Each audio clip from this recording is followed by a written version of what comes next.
26 लाख साल पहले जब हमने पत्थर के औजार बनाना शुरू किया था, तब से लेकर अब तक मानवता एक लंबा सफर तय कर चुकी है।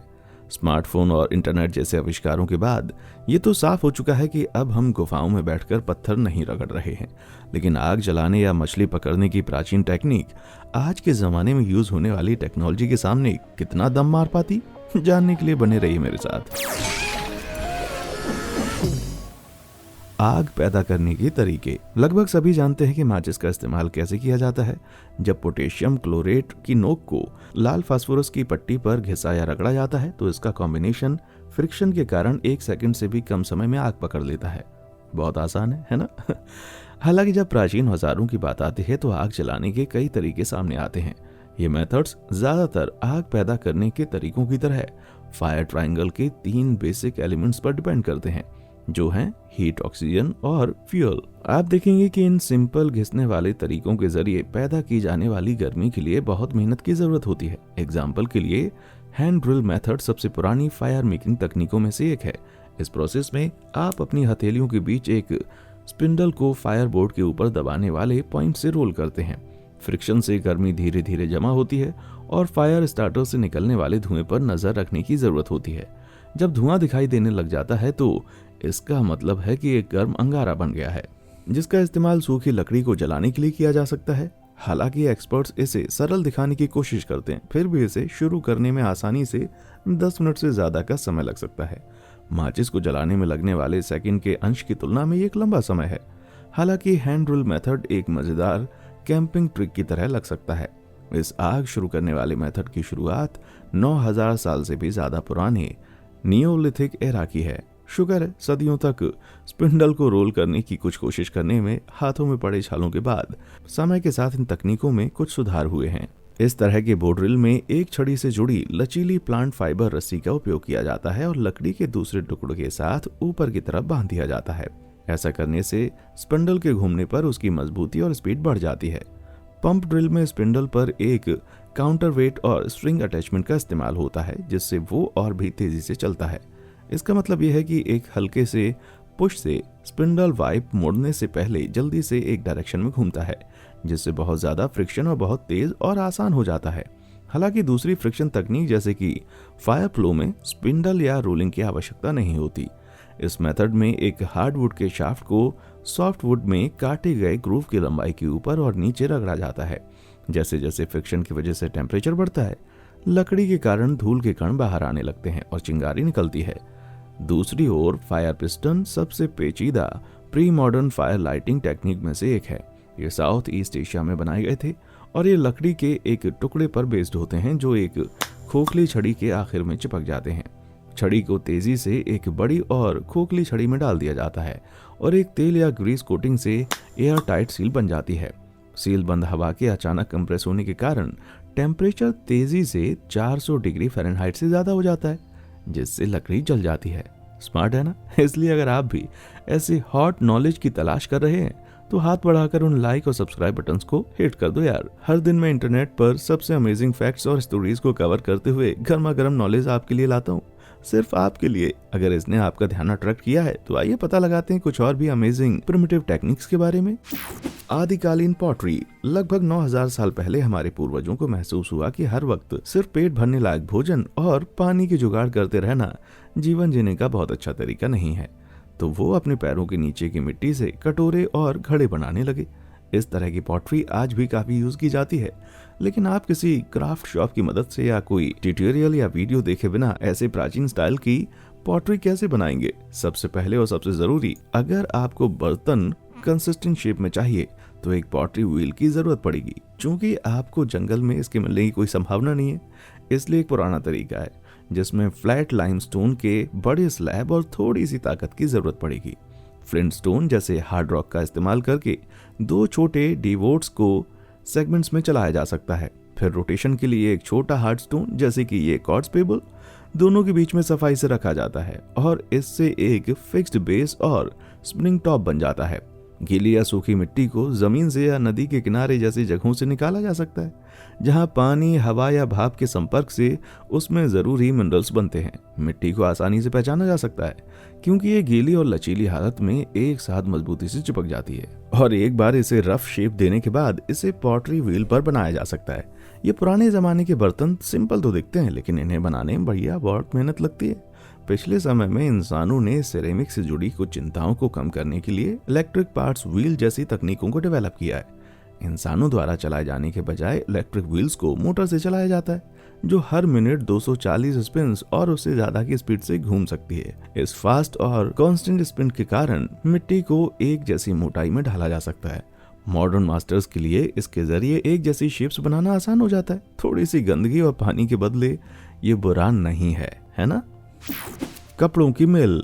अगर कपड़ों का अकाल पड़ जाए और आप उन्हें दुकानों में ना खरीद सकें, तो क्या आप अपने लिए एक ऊनी स्वेटर या स्कार्फ खुद बना पाएंगे? और हाँ, कच्चे ऊन को अपने शरीर से लपेटने के टोगा स्टाइल को माना नहीं जाएगा। शुरू करने के लिए आपको भेड़ के बाल काटकर कच्चा ऊन इकट्ठा करना होगा। इसे चुनने के बाद कार्डिंग प्रोसेस से ब्रश किया जाता है और किसी भी तरह के कांटों या प्लांट फाइबर को हटाने के लिए साफ किया जाता है। ये ऊन को अलग कर देता है और रफ टुकड़ों को बारीक मुलायम रेशों में बदल देता है, जिन्हें फिर से स्पिन किया जा सकता है। ये तब होता है जब ऊन को एक स्पिंडल के चारों ओर लपेटा जाता है, फैलाया जाता है और एक स्पूल पर घुमाया जाता है। अगला कदम बुनाई शुरू करना है, जहां से कुछ अमेजिंग एंशिएंट तकनीकें हमारे सामने आती हैं। बुनाई एक एंशिएंट क्राफ्ट है जो जॉर्जिया और रिपब्लिक में खोजे गए इस तरह के बुने हुए कपड़े 34,000 साल से भी ज्यादा पुराने हैं। उंगलियों से बुने हुए धागों को हॉरिजॉन्टल और वर्टिकल रूप से एक साथ बुनना शुरुआती तकनीकों में से एक था। जैसा कि आप देख सकते हैं, ये एक टाइम कंज्यूमिंग प्रोसेस है। हालांकि इस तरह के डिजाइन्स की वजह से ही लूम का आविष्कार हुआ। इस प्रकार की बुनाई की मशीन लगभग 8,000 साल पहले चीन में बनाई गई थी। लूम के अलग अलग हिस्से अलग अलग धागों को उठाने के लिए हिल सकते हैं। ये बुनकर को लेयर्स के बीच इस्तेमाल होने वाले धागों को एक ही स्पीड में घुमाने में मदद करता है। ट्रेडिशनल लूम्स के बड़े मॉडल में ज्यादा कॉम्प्लेक्स थ्रेड पैटर्न्स वैरायटीज को बनाने के लिए पैडल का एक सेट शामिल होता है। यह प्रोसेस बहुत ही आकर्षक लगता है, लेकिन इसकी यूजफुलनेस बुनकर की स्पीड और एक्सपीरियंस पर बहुत ज्यादा डिपेंड करती है। यहीं से शुरुआत होती है मॉडर्न इलेक्ट्रिक लूम्स की। एक बुनकर के हाथों के बजाय हवा का एक जेट धागे की मशीन के इलेक्ट्रॉनिक ऑटोमेटेड मूवमेंट की मदद से आगे फैलाता है। इलेक्ट्रॉनिक लूम्स ये सब इतनी तेजी से करते हैं कि मशीनें प्रति मिनट लगभग 5,250 फीट धागे को प्रोसेस करती हैं। कहने की जरूरत नहीं है कि जब लूम्स की बात आती है तो चीजें इन दिनों कुछ ज्यादा ही तेज हो जाती हैं। खुद को तेज ही समझना मेरे भाई। बास्केट की कारीगरी। जिन स्पोर्ट, ऑस्प्रे और बर्गहॉस के बैकपैक से पहले के युग में लोग अपना सारा सामान इधर उधर कैसे ले जाते थे? हल्के भारी भरकम बैकपैक्स की कमी के कारण इंसानों ने कम से कम 26,000 साल पहले मजबूत और टिकाऊ टोकरियां बनाने के लिए पौधों के रेशों को एक साथ बुनना शुरू कर दिया था। कुछ डिजाइन दिखने में मुश्किल जरूर लगते हैं, लेकिन प्राचीन तरीकों की मदद से हाथ से एक छोटी सिंपल बास्केट बनाना उससे काफी आसान है। शुरू करने के लिए आपको अलग अलग लंबाई के लचीले फाइबर की जरूरत पड़ेगी, जैसे कि बेलें, तने, फिलों, यहाँ तक कि जानवरों के बाल भी, जो मोड़े जा सकें और जिनसे शेप भी बना रहे। पाको वार भी एक सर्वाइवलिस्ट हैं, जो यहाँ ब्लैकबेरी वाइन्स यूज कर रहे हैं, जो थोड़ी कांटेदार हैं लेकिन साफ। एक बेस बनाने के लिए बैलों के आधे हिस्से को दूसरे के ऊपर रखकर बेल को क्रॉस सेक्शन के चारों तरफ एक अंडा ओवा पैटर्न में घुमाएं। एक बार जब बेस थोड़ा सा चौड़ा हो जाए तो आपको तीलियों को समान रूप से फैलाना होगा और उन्हें ऊपर की ओर मोड़ना होगा। धीरे धीरे साइड्स को बनाने के लिए और ज्यादा बेलों को बना जाता है, और एक बार जब ये जरूरी ऊंचाई तक पहुंच जाती हैं तो टोकरी के ऊपर के किनारे को बनाने के लिए तीलियों को एक दूसरे में मोड़कर जोड़ा जाता है। जबकि ये बास्केट्स जल्दी से बन जाती हैं, वो बड़े कामों के बजाय बेरी इकट्ठा करने के लिए ज्यादा सूटेबल हैं। बड़ी वाली, जैसे कि ये पारंपरिक लेबनानी बुनी हुई बास्केट्स भी उसी पैटर्न से बनाई जाती हैं। उनकी डिजाइन की बनावट में ज्यादा लेयर्स यूज होती हैं, इसलिए उन्हें बनाने में थोड़ा समय लग सकता है। इलाला पाम्स की हाथ से बुनी गई इस ट्रेडिशनल अफ्रीकन जुलू बास्केट जैसे मुश्किल डिजाइन को बनाने में कई महीने लग सकते हैं। मुझे यकीन है कि इस लंबे प्रोसेस के बाद बुनकर थक जाता होगा, जबकि आपने इन्हीं दिनों बहुत से लोगों को इस तरह की बास्केट्स ले जाते हुए नहीं देखा होगा। फिर भी मॉडर्न दुनिया में बास्केट वीविंग की अपनी एक खास जगह है। अमेरिका की लॉन्गबर्गर बास्केट कंपनी बड़े पैमाने पर मेपल की लकड़ी की बास्केट्स बनाती है, जिसे आप कंपनी के पुराने हेडक्वार्टर की बिल्डिंग के डिजाइन को देखकर समझ सकते हैं। पूरी तरह से एक मैकेनिकल प्रोडक्शन लाइन पर डिपेंड होने के बजाय वो काम को पूरा करने के लिए लोगों का, मोल्ड्स का और पावर टूल्स का इस्तेमाल करते हैं। सबसे पहले मेपल की लकड़ी को इंडस्ट्रियल प्रिसिशन कटर का इस्तेमाल करके लंबी पतली पट्टियों में काटा जाता है। बुनकर बास्केट की शेप को बनाने के लिए सिर्फ तीलियों का इस्तेमाल करने के बजाय बास्केट को जल्दी से बुनने के लिए घूमने वाले मोल्ड्स का इस्तेमाल करते हैं। जब वो बास्केट के टॉप पर पहुंच जाते हैं तो छोटी छोटी पिंस को हथौड़ी की मदद से उन पर लगाया जाता है ताकि ये पक्का किया जा सके कि मोल्ड से बास्केट को निकालने से पहले सभी बुनाई अपनी जगह पर बनी रहे। इन सभी मॉडर्न इन्वेंशंस जैसे कि मशीनरी और आसानी से प्रोसेस होने वाले मटेरियल के कारण बड़े पैमाने पर लंबे समय तक चलने वाले इन्वेंशंस पॉसिबल हो गए हैं। मैं शर्त लगा सकता हूँ कि अगर हम हजारों साल पहले की एक टोकरी बनाने वाले बंदे को दिखाएंगे हम ये सब अब कैसे करते हैं तो वो हैरान हो जाएगा। फिशिंग का हुनर। मॉडर्न वर्ल्ड में फिशिंग रॉड्स और नेट का इतना ज्यादा इस्तेमाल होने से पहले रात के खाने के लिए स्वादिष्ट मछली पकड़ने के लिए बास्केट नेट सबसे लोकप्रिय तरीकों में से एक थे। इस तरह के बास्केट्स के सबसे पुराने तरीके 9000 साल से भी ज्यादा पुराने माने जाते हैं। लेकिन इस तरह के जाल बिना बेट या टैकल से कैसे काम करते हैं? ये सब मछली के प्राकृतिक वातावरण का उनके खिलाफ इस्तेमाल करने से ही हो पाता है। इसलिए नदी में मछली पकड़ना पावर ऑफ करंट का इस्तेमाल करने पर निर्भर करता है। इसके लिए एक पुराने तरीके में एक बुने हुए बास्केट ट्रैप का इस्तेमाल किया जाता था जो कि मजबूत लेकिन लचीली झाड़ियों और शाखाओं से बना होता था। झाड़ियों को बास्केट के जैसे बहुत छोटे पॉइंट तक तीलियों के एक सेट में नीचे की ओर कसकर बुना जाता है, लेकिन अंदर के लिए एक दूसरा और भी कसा हुआ फनल बनाया जाता है। इसलिए जब कोई मछली पहली फनल से बास्केट में तैर कर आती है तो वो उसी छोटी एंट्रेंस से निकलकर वापस नहीं जा पाती जिसके अंदर वो तैर कर आई थी। फाइनली जाल को सेट किया जाता है। बास्केट में पकड़ी गई मछलियों के लिए करंट इतना स्ट्रांग होता है कि वो वापस तैर कर बाहर नहीं निकल पाती। कई घंटे या दिनों के इंतजार के बाद अगर बिजनेस स्लो भी होता है तो छोटी मछलियां पकड़ में आ जाएंगी जो आपके पेट में तैरने के लिए तैयार है। बेशक बड़े पैमाने पर जाल वाली नावों में समुद्र के अंदर मछली फंसाने के हमारे मॉडर्न तरीके बहुत कम समय में बेहतर रिटर्न देते हैं, लेकिन ये बहुत ही आसान होगा, है ना? फिल्टर का जुनून। जिंदा रहने की स्थिति में पास की नदी या झील से साफ पानी मिलना उतना आसान नहीं है जितना कि लगता है। गंदे पानी में खतरनाक पॉल्यूटेंट्स होते हैं जिसमें बैक्टीरिया, वायरस, पैरासाइट और यहाँ तक कि इसके आसपास रहने वाले जानवरों की भी गंदगी शामिल होती है। इससे निपटने के लिए 4000 साल पहले सिंपल वाटर फिल्ट्रेशन मॉडल बनाए गए थे। उन पुराने तरीकों में से एक इस तरह दिखता था कि ये एक तरह का लटका हुआ बांस का वाटर टैंक है जो पत्थर और रेत की परतों का इस्तेमाल करके अलग अलग स्टेज में गंदे पानी को छानकर बाहर निकालता है। काम को आसान करने के लिए बांस को छीलने के बाद उसे अंदर से खोखला करके एक बड़ी ट्यूब बनाने के लिए एक नेचुरल सील से इसके एंड को क्लोज कर दिया जाता है। नीचे एक छोटा सा ड्रेन होल करने के बाद सॉइल की अलग अलग लेयर्स को इसमें डाला जाता है। आप सोच रहे होंगे कि इन सभी गंदी दिखने वाली लेयर्स का इस्तेमाल क्यों किया जा रहा है, लेकिन इसकी हर लेयर का फिल्ट्रेशन सिस्टम में एक इम्पॉर्टेंट रोल है। चारकोल और अपने सरफेस पर हानिकारक पॉल्यूटेंट्स को ये सोख लेता है और कंकड़, रेत और बड़े पत्थर की अलग लेयर्स को पानी के फिल्टर के रूप में बड़े मलबे को पकड़ने के लिए डाल दिया जाता है। गंदा पानी डालने से पहले इस सेल्फ कंटेंट प्यूरिफिकेशन डिवाइस को एक पोल पर सीधा लटका दिया जाता है। पानी धीरे धीरे लेयर से निकलते हुए अपना रास्ता बनाता है और टपकने लगता है, और फिर इस पानी को पीकर आप अपनी प्यास बुझा सकते हैं। कहने की जरूरत नहीं है कि ये तरीका मॉडर्न सोसाइटी में साफ पानी के तरीके से काफी अलग है। मॉडर्न देशों में इस तरह की बड़ी treatment facilities public water supply के लिए जिम्मेदार होती है। फर्स्ट स्टेज में केमिकल्स को सप्लाई में मिलाया जाता है ताकि घुले हुए डस्ट पार्टिकल्स को आपस में बाइंड किया जा सके।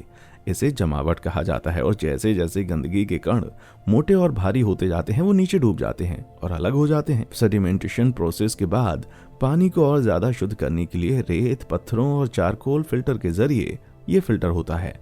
ये बहुत बड़े पैमाने पर और बहुत कायदे के साथ किया जाता है, लेकिन ये पुराने तरीके से मिलता जुलता है।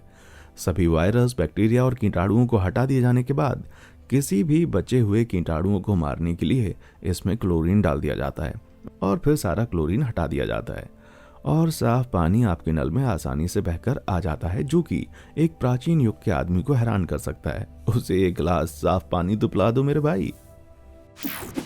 चाकुओं का इतिहास। ओत्जी नाम की एक जमी हुई ममी जिसे 5300 सालों से बर्फ में रखा गया था 1991 में ओट्जल आल्प्स में पाई गई।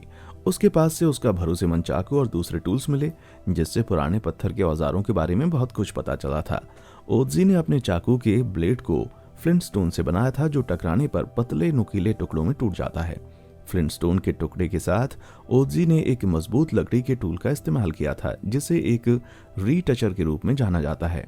ब्लेड को एक पतले पॉइंट में शेप देने और तेज करने के लिए इस टूल को टूटे हुए लाइम ट्री के तने से बनाया गया था। ब्लेड को फिर एशवुड के हैंडल में सेट किया गया था और जानवर की हड्डी के साथ सुंदर भूरे बालों से बांधा गया था। ये टेंडन आमतौर पर मांसपेशियों को हड्डी से जोड़ता है, जिससे वो काफी मजबूत नेचुरल फाइबर बन जाते हैं। अपने चाकू के साथ कसकर बंधे होने के कारण ओजी ने इसे जानवरों के शिकार और खुद का बचाव करने के लिए एक भरोसेमंद जरूरी टूल के रूप में इस्तेमाल किया होगा। हालांकि साल 2020 में नई तकनीकों का मतलब है कि हम अपने खाने को काटने के लिए पत्थर के चाकू और जानवरों की नस का इस्तेमाल नहीं करते। स्टील जैसी लचीली धातुओं की खोज के बाद चाकू बनाने के लिए मेटल की हॉट फोर्जिंग ने पत्थरों को टुकड़ों में डिवाइड करने की आवश्यकता को बदल दिया है। इस मेथड में आमतौर पर चाकू को स्टील के एक टुकड़े से बनाया जाता है।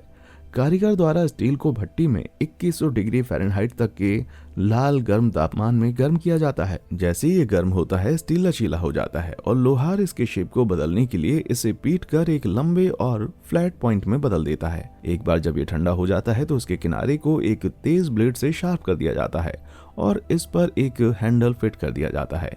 ये एक शार्प मॉडर्न टेक्नोलॉजी है और एक फ्लिंटस्टोन चाकू की तुलना में बहुत अधिक समय तक चलेगी। बेशक मैं ओजी का अपमान नहीं कर रहा हूँ। पंख निकालने के प्रिमिटिव तरीके। क्या आपने कभी चिकन को उसके पंख के साथ खाने की कोशिश की है? अगर आपका जवाब हाँ है तो आपको डॉक्टर या थेरेपिस्ट की राय लेनी चाहिए। पंख 90% केराटिन से बने होते हैं, उसी मटेरियल से जिससे कि आपके बाल बने होते हैं। और इंसानों के बाल की तरह हमारा केराटिन नहीं खाने के कारण सिर्फ ये नहीं है क्योंकि ये गंदे होते हैं, ऐसा इसलिए है क्योंकि हम इसे पचा नहीं सकते।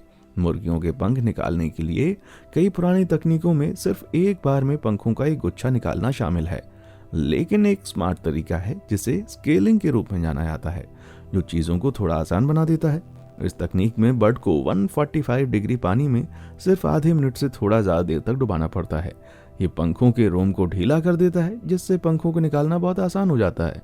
एक्सपर्ट्स पानी में उबाले हुए चिकन के पंखों को कुछ ही मिनट में निकाल सकते हैं, लेकिन अगर आप एक्सपर्ट नहीं है तो एक चिकन के पंख को निकालने में आधे घंटे से ज्यादा का समय लग सकता है। आजकल दुनिया भर में लगभग 65 अरब मुर्गियां हर साल खाई जाती हैं। अगर एक्सपर्ट लोग उन्हें पुराने तरीकों का इस्तेमाल करके हाथ से निकाल भी लेते हैं, तब भी इतनी मुर्गियों के पंखों को निकालने के लिए 1 लाख लोगों की एक टीम को 900 दिनों तक लगातार काम करना पड़ेगा। तो दुनिया के सभी मुर्गी के पंखों को इतनी जल्दी कैसे हटाया जाता है? खैर, इस तरह की ऑटोमेटेड पोल्ट्री प्रोडक्शन लाइंस में प्रति घंटे 12,000 मुर्गियों को डीफेदर किया जा सकता है। कुछ पुराने मेथड्स को ध्यान में रखते हुए उन्हें प्लकर मशीन में डालने से पहले मुर्गियों को बांध दिया जाता है और पंखों को ढीला करने के लिए हॉट बाथ दिया जाता है। इस मशीन में सैकड़ों छोटी रबर की उंगलियां होती हैं जो मुर्गियों के चारों ओर घूमती हैं और पंखों को हटा देती हैं। होममेड वेज बैंग मशीनों में इस्तेमाल किए जाने वाले एक मेथड से पता चलता है कि ये तरीका कितना इफेक्टिव है। जरा देखिए। चिकन रबर फिंगर लाइन वाले ड्रम के चारों ओर घूमता है और मीट को काटे बिना पंख जल्दी से खींच लिए जाते हैं। इसमें 18 सेकंड से भी कम समय लगता है। तो दोस्तों, इसे कहते हैं फास्ट फूड।